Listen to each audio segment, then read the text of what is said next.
En mécanique quantique, il y a un principe qui s'appelle le principe de la superposition d'états. C'est un petit peu bizarre, je ne vais pas rentrer dans le détail, mais ça veut dire, grosso modo, que quand une particule possède une propriété qui peut avoir plusieurs valeurs, alors cette particule peut se trouver dans une superposition de ces valeurs. Ça ne veut pas dire qu'elle a toutes ces valeurs d'état en même temps, ça veut dire que chacune de ces valeurs a une probabilité d'existence, qui est donnée par le carré de la norme du vecteur qui représente cet état dans un espace de Hilbert, mais c'est pas le sujet. Ce qu'il faut retenir de ça, c'est que c'est valable pour des tout petits objets, et uniquement pour cela. Ça n'existe pas en vrai. Sauf pour le linge. Oui. Parce qu'on est d'accord que le linge, il est soit sale, soit propre. Mais il est aussi capable d'être dans une superposition d'états. Il peut être en même temps sale et en même temps propre. Ce linge-là, pour le détecter, on n'utilise pas un détecteur de collision de particules genre le CERN à Genève, on utilise une chaise. Si le linge est sur la chaise, c'est qu'il est dans une superposition d'états. Ça, vous le savez. Voilà. C'est de ça qu'on va parler aujourd'hui.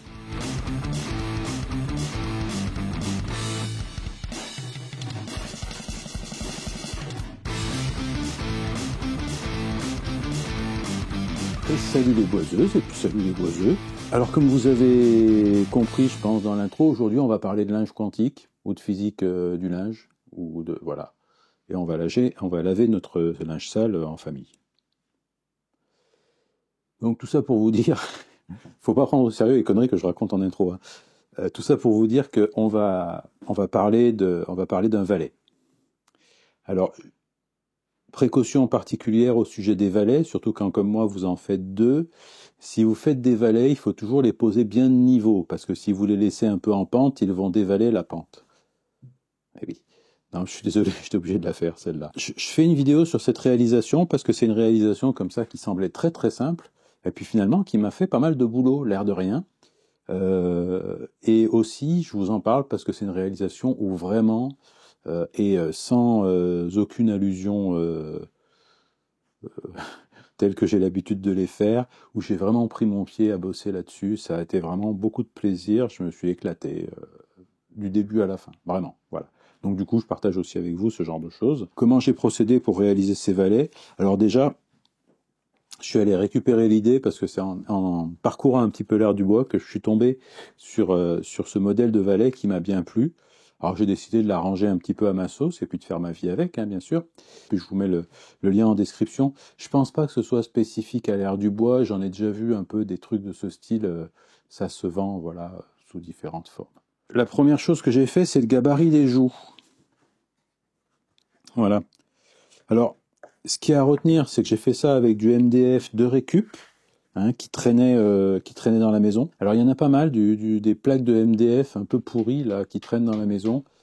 C'est du 8 mm, donc ça m'arrange vachement pour faire les gabarits. C'est des grandes plaques, donc ça aussi, ça m'arrange drôlement pour faire les gabarits. Donc je le consomme petit à petit. Je pense que c'est du MDF qui avait été laissé par l'ancien propriétaire. Et lui, il se servait de ce truc-là, à mon avis, pour mettre par-dessus le colombage avant d'aller regarnir avec une maçonnerie. Ça empêchait que le colombage il se barre. Ça faisait un genre de coffrage. C'est pour ça que des fois il est un peu peint, un peu abîmé, un peu tout ce qu'on veut. Donc la première chose que j'ai fait déjà, c'est je l'ai poncé. Donc très honnêtement, la Mirka est redoutablement efficace pour ça. Et donc j'ai fait un petit coup de compas avec la défonceuse. Donc je me suis pas pris le fou. J'ai pris une grande barre en bois. Donc j'ai fait un petit peu de l'à peu près. C'est-à-dire j'ai fait un montage pour la fixer sur l'établi. Donc vous voyez, c'est une barre qui est pas à droite, c'est un truc, voilà, c'est un bout de plateau qui faisait rien dans un coin, j'en ferais sans doute jamais rien, c'est cette grande barre, donc je me suis dit ça va être pas mal. Donc j'ai percé un trou pour le centre.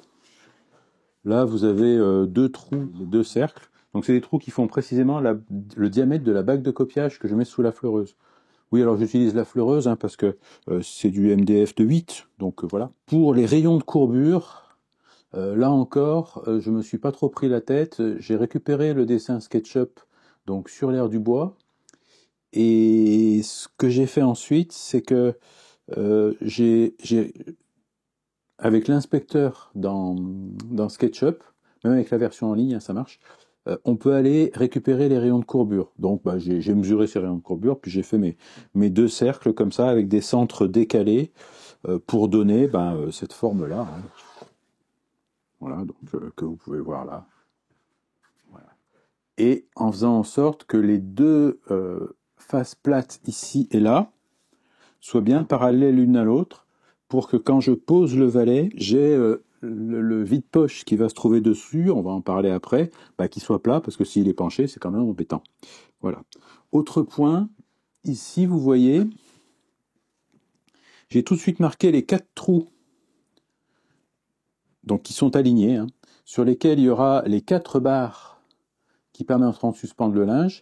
Alors ces 4 trous-là sont alignés, mais là où c'est intéressant, c'est qu'ils sont alignés selon une droite qui est inclinée. Et donc, quand je vais mettre du linge qui va pendre théoriquement verticalement, si Newton est avec moi, ils vont être les uns à côté des autres, comme ça, espacés régulièrement. Et pour l'esthétique, j'ai trouvé que ce serait mieux. Voilà. En même temps, ces 4 trous-là, ils m'ont servi pour fixer mon gabarit à mes planches. Pourquoi est-ce que c'est intéressant? Parce que comme ça, le petit trou de vis qui reste, il me sert à centrer le perçage que je fais pour mettre la barre en aluminium, dont je vous parle après, qui sert à suspendre le linge. Voilà. Donc j'ai pensé tout ça au moment où j'ai fait le gabarit, j'ai réfléchi un petit peu. Ça a été compliqué, hein, parce que voilà, mon petit cerveau. Voilà. Alors je rappelle à toutes fins utiles, hein, pour ceux qui l'auraient oublié, que si le gabarit, c'est qu'il se prend pour un éléphant. À noter. Une fois que j'ai eu préparé mon gabarit, etc., j'avais envie de faire mon truc en noyer, parce qu'en ce moment, j'aime bien travailler du noyer, puis j'ai voilà, j'en ai un petit peu en stock. Alors je me disais, mon gabarit, il est cintré, et ce qui serait bien, c'est que j'ai un plateau qui soit cintré, voilà. Et, un plateau cintré, oh là là, et vous avez vu le jeu d'acteur quand même? J'ai pas fait le cours Florent, mais j'aurais pu. Donc, qu'est-ce que j'ai fait? J'ai des plateaux cintrés, effectivement, qui traînent là-haut depuis un certain temps. Et vu la forme du gabarit, vu la forme des plateaux, c'était un petit peu logique, hein, de venir mettre le gabarit sur les plateaux, et puis de tirer un petit peu parti, voilà, du fil du bois. Même si au final, il y a eu pas mal de chutes. Mais de notre côté, ces plateaux-là, j'en aurais peut-être pas fait grand-chose. Vous remarquerez quand même que dans mes plateaux, il y a des nœuds. Ils sont pas parfaits, mais j'ai fait avec, et au final, structurellement, c'est quand même assez costaud, pas là pour supporter des tonnes. Donc j'ai tiré parti un petit peu de ces plateaux-là. Alors ce qui est intéressant, c'est que la pièce capable, alors je rappelle, la pièce capable, c'est la pièce parallélépipédique, c'est dur le matin, qui contient la pièce qu'on veut obtenir au final. Cette pièce capable, elle est plus grande que les capacités de ma raboteuse. Et donc, le dégauchissage et le rabotage ont été un tout petit peu sportifs, parce qu'il a fallu que je tourne un petit peu la pièce en même temps que je la rabote et en même temps que je la dégauchis. Alors, au dégauchissage, ça se passe pas trop mal, parce qu'on est sur la table, et puis voilà. Par contre, au rabotage, faut vraiment la faire tourner. Je sais pas si c'est très bon pour les rouleaux de la raboteuse, on verra. Mais il faut vraiment la faire tourner, parce que sinon, elle passe pas en large, quoi. Elle fait plus que 310 de large avec la forme du truc. Alors, en gros, si vous prenez le rectangle, hein, qui englobe ce truc-là, il fait plus que 310 de large. C'est comme ça. Pas beaucoup, mais ça oblige à faire tourner la pièce au rabotage. Donc c'est du rabot d'ego un petit peu sportif. Voilà.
Donc une fois que j'ai eu découpé les pièces, hein, donc vraiment je les ai pré-découpées, pré-débitées à la scie à ruban pour avoir la forme du gabarit. Donc je trace avec le gabarit, puis j'ai coupé un petit peu à l'extérieur du trait. J'ai fait mon rabotage, mon dégauchissage. J'ai perdu pas mal d'épaisseur. Je me retrouve avec des épaisseurs d'un peu plus de 20 mm. C'est très correct pour ce genre de réalisation, donc il n'y a pas de problème. Donc j'ai monté le rouleau à calibrer sur la toupie. Et comme c'est des pièces assez grandes, je me suis abstenu de mettre des poignées et des sauterelles sur le gabarit. Et sachant qu'avec le protecteur, mes mains risquaient pas grand-chose. Donc voilà, j'ai fait ça directement en m'appuyant. Donc c'est le rouleau à calibrer. Le principe c'est simple, hein, vous avez un roulement qui fait la taille du rouleau à calibrer. Tout ce qui dépasse du gabarit est mangé et ça donne des résultats en termes d'état de surface qui sont vraiment pas mal. Et puis l'autre avantage qu'il y a par rapport au fait de le faire à la fraise, le rouleau à calibrer, donc on appelle aussi un bouffe-tout chez les menuisiers, il a une capacité d'enlèvement de matière qui est assez importante. Et en plus de ça, dessus c'est des plaquettes, donc on se retrouve avec les mêmes angles d'attaque que sur la raboteuse. Donc ça laisse vraiment un état de surface nickel, ça arrache pas le bois, même si on est à contre-fil, même si on est en bois de travers, il n'y a rien qui bouge. Donc c'est vraiment un truc que j'ai apprécié, j'ai vraiment apprécié de travailler avec ça. Et ensuite, je me suis attaqué à la fabrication du vide-poche. Donc le vide-poche, c'est ce gabarit-là. Donc fixé avec deux vis également. Donc là, pareil, j'ai passé ça au rouleau à calibrer. Donc c'est aussi pour ça que le gabarit est plus grand que les pièces. Et les pièces elles-mêmes sont plus grandes que le vide-poche quand ils seront terminés. C'est-à-dire que là, ça, ici, ces traits-là, c'est la largeur finale de la pièce, et les pièces brutes, elles dépassent un petit peu. Comme ça, je mets les vis dans les bouts qui dépassent, et puis c'est cool. C'est aussi assez important que le gabarit soit un petit peu plus grand quand même que la pièce, parce que quand on s'approche du rouleau à calibrer avec ça, le gabarit comme ça vient s'appuyer sur le roulement avant qu'on attaque le bois. Et ça évite vraiment les rejets, même si j'ai également la virgule pour m'appuyer. Et ensuite, j'ai utilisé la défonceuse avec une bague à copier et une fraise type bol. Je dois l'avoir dans un coin, la fraise. Donc c'est une fraise avec un profil hémisphérique au bout. Donc ça permet de faire ces vide-poches avec le fond arrondi. Moi, j'aime bien. Donc j'ai utilisé ça. Une bague à copier. Alors l'épaisseur, la largeur de la bague à copier, c'est pas très important. On prend un petit peu ce qu'on veut. Et donc je me suis appuyé à l'intérieur du gabarit, comme ça, voilà. Voilà, je suppose que vous avez compris un petit peu comment ça marche. Et après, il faut bien passer au milieu pour éviter d'avoir un petit peu, puisque comme c'est une fraise un peu hémisphérique au bout, pour éviter d'avoir ce phénomène un petit peu de pointes comme ça qui vont ressortir. Alors vous remarquerez aussi que j'ai fixé le gabarit donc avec les vis sur les côtés des pièces. Jusque-là, voilà, il n'y a pas de problème. Mais j'ai aussi mis sur cette partie-là et celle-là, j'ai aussi mis un petit peu de scotch, vous savez, le double scotch de masquage avec de la super glue au milieu. Pourquoi j'ai fait ça? Parce que vous constaterez que le gabarit, là, vu que les bords sont pas très larges, il a une certaine souplesse. Bien évidemment, si j'avais beaucoup de pièces à faire, j'aurais fait un gabarit plein pour faire la forme des pièces, la forme extérieure, et puis un autre gabarit plus large, avec des bords plus larges, donc qu'il n'y ait pas ce problème de flexion, pour des pièces, pour faire l'intérieur. Mais là, j'avais pas trop de raison de me prendre la tête, j'ai deux pièces à faire. Voilà, donc on va pas s'énerver, je me suis dit qu'avec ce système-là, ça marchait bien.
Donc ça, c'est pour cette histoire-là voilà, c'est pour les vides-poches. Après, ben, j'ai fait la mise à longueur bien droite des vides-poches sur les côtés. Voilà, donc ça, c'est pour la partie vide-poche, hein, que vous voyez là. Voilà, donc il n'y a pas grand-chose à dire là-dessus. Je vais vous en parler un petit peu après quand même, parce qu'il y a encore deux, trois bricoles, mais voilà. Pour la partie pied, donc la partie pied, ben, j'ai pris un petit peu, donc dans les chutes de plateau que j'avais, voilà, et j'ai assemblé ben, trois planches, hein, que j'ai juste collées à plat joint, parce que comme j'avais une bonne épaisseur, et que c'est pas des pièces qui sont très longues, ben, collées à plat joint, voilà, ça marchait bien. Et j'ai eu envie de faire ben, des assemblages par queue d'aronde, donc le plus propre possible, hein, on voit ici que peut mieux faire. Voilà. Et coller, tout simplement. Et donc pareil en haut, sauf qu'en haut j'ai fait qu'une seule queue d'aronde parce que j'avais vraiment pas beaucoup de place en largeur pour passer. Donc j'ai passé au rabot toute cette partie-là, ici, et pareil de l'autre côté, pour avoir ici un angle qui soit le même que celui d'arrivée, hein, ici, voilà, des joues. Et en haut, ça a été un petit peu plus compliqué. Alors, je ne sais pas si je vais pouvoir vous montrer comme je veux. Voilà, ça a été un petit peu plus compliqué, puisqu'ici, il a fallu faire les raccords de courbe. Hein. Et pareil ici. Donc là, je les ai fait à la râpe. Hein, pendant un bon moment, je me suis posé la question de savoir comment j'allais faire, etc. Donc j'ai tout fait à la râpe, finition au racloir. Et j'ai aussi beaucoup utilisé le vastringue pour faire des genres de petits chanfreins, tout petits arrondis, hein, vraiment, pour pas que ce soit agressif à la main quand on va passer. Les doigts dessus, le linge, etc. Voilà, faut pas que ça accroche le linge.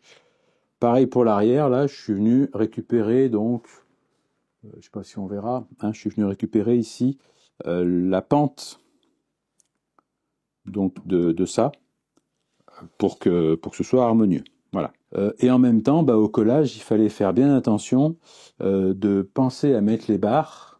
Hein, donc, pour les trous, je me suis pas pris la tête. Hein, pour faire les trous de la bonne profondeur, bah, le bon vieux système de la mèche à bois avec le petit bout de ruban bleu qui me dit où j'en suis, en faisant bien attention, en calculant mon coup pour pas percer avec la pointe et que ça se voit à l'extérieur. Hein, c'est pas comme je sais plus la pub pour quel yaourt où faut que ça se voit à l'extérieur. Moi, fallait pas que ça se voit à l'extérieur. Voilà.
Et donc, ensuite, j'ai passé un fond dur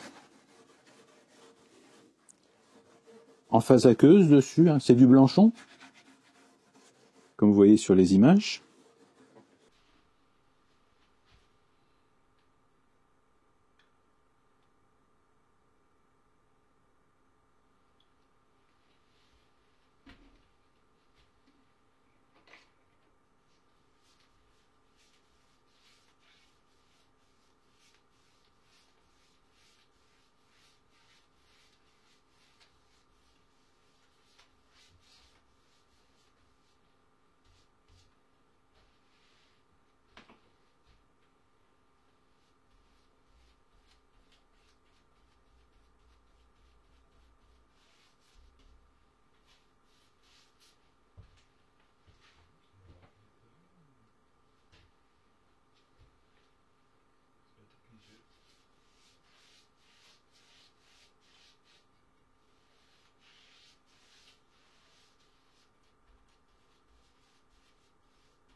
Et égrenage donc à la paille de fer.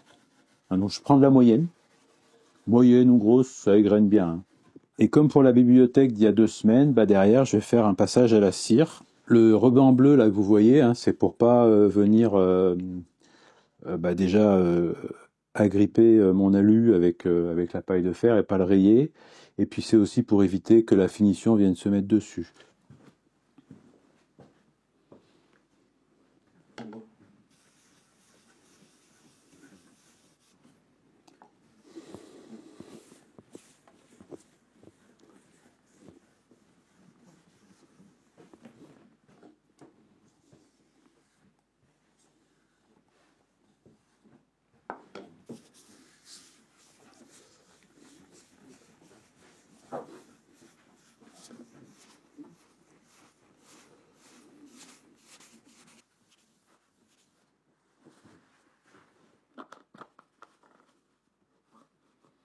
Donc, en fait, là, j'ai dégraissé les barres où il y avait un petit peu de cire avec de l'essence F. Alors au sujet des barres en alu qui sont là, donc c'est des tubes d'aluminium anodisé de 16 mm que j'achète en GSB tout bêtement. J'aime bien marier l'alu comme ça avec le bois. C'est un truc esthétiquement qui me plaît bien.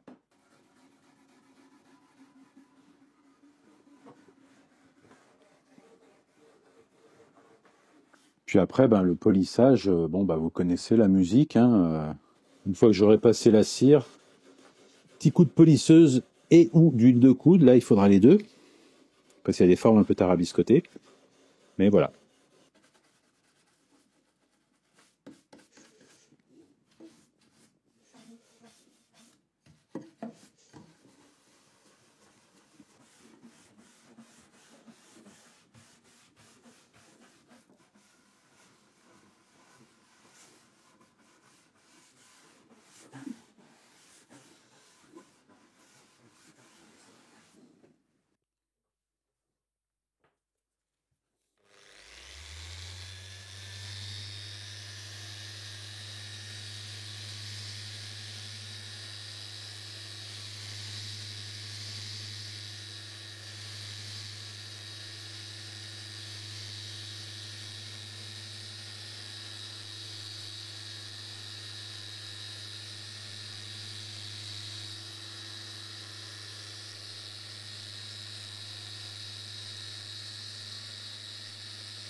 Et je vous cache pas que j'ai particulièrement apprécié, et de plus en plus sur mes réalisations, j'apprécie de ne pas utiliser d'abrasif du tout. Voilà, à part ça. D'abord parce que poncer c'est chiant, ça fait de la poussière, tout ce qu'on veut. Voilà, donc c'est pas super intéressant, quoi.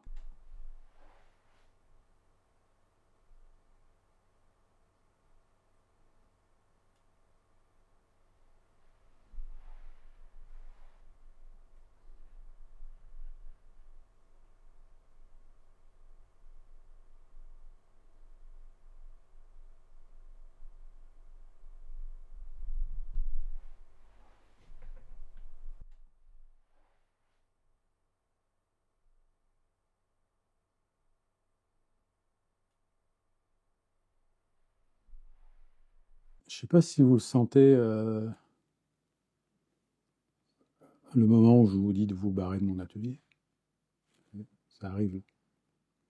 Je crois que c'est maintenant.